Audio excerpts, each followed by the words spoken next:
भूकंपाची टांगती तलवार, डहाणू तलासरीत पुन्हा थरारली धरती. भूकंप या शब्दाचं सगळं काही दडलं आहे. भूकंप हे निसर्गाचं रुद्ररूप असून त्याची भीती वाटणे स्वाभाविक आहे. याचाच अनुभव डहाणू तालुक्यातील नागरिकांना आज घेतला आहे. सकाळपासून डहाणू तालुक्यासह परिसराला भूकंपाचे 4 धक्के बसले असून त्यातील दुपारी 2:06 वाजता बसलेला धक्का आजपर्यंतचा सर्वात मोठा 4.1 रिक्टर स्केलचा आहे. या भूकंपाचा केंद्रबिंदू 5 किलोमीटर खोलीवर आहे.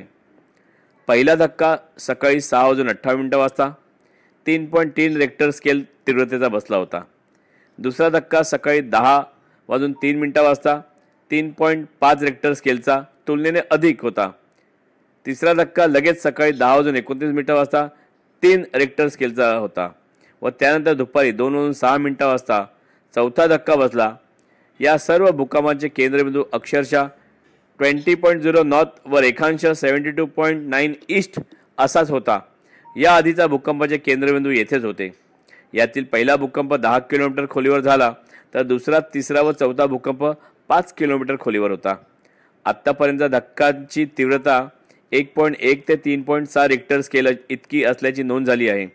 परंतु आजचा धक्का 4.1 रिक्टर स्केलचा असल्याने लोक अधिक भयभीत झाले आहेत. मुंबई अहमदाबाद मार्गातला तर हा संपूर्ण भाग आदिवासी बहुल आहे. परिणामी त्या भागातील पक्क्या घरांच्या भिंतींना, इमारतींना तसेच कुडाच्या घरांना कमी अधिक प्रमाणात तडे गेलेले आहेत. या भूकंपाच्या सततच्या घटनांमुळे कोणतीही जीवितहानी झालेली नाही असे महसूल, मदत व पुनर्वसन यंत्रणेकडून सांगण्यात येते. भूकंपाच्या सततच्या धक्क्यामुळे लोक घाबरून दिवस रात्र घर अथवा झोपडी बाहेरच असतात. सध्या रात्री थंडीची हुडहुड आणि दिवसात उन्हाळ्याचा चटका अंगावर झेलत जगण्याची वेळ आपल्या वृद्धांवर आली आहे. हा जंगल भाग असल्यामुळे साप, विंचू अशा सरपटणाऱ्या विषारी प्राण्यांचा धोका असतो. पण घर अंगावर कोसळण्यापेक्षा 4 लाकडे जमिनीत रोवून म्हणजे आदिवासी भाषेत कपडे भोंगे उभारून लोके राहत आहेत. सरकारी यंत्रणेने भूकंपाच्या धक्क्यांची मालिका पाहता त्या भागातील नागरिकांना रात्री घराबाहेर झोपण्याची सूचना देण्यात आल्या आहेत.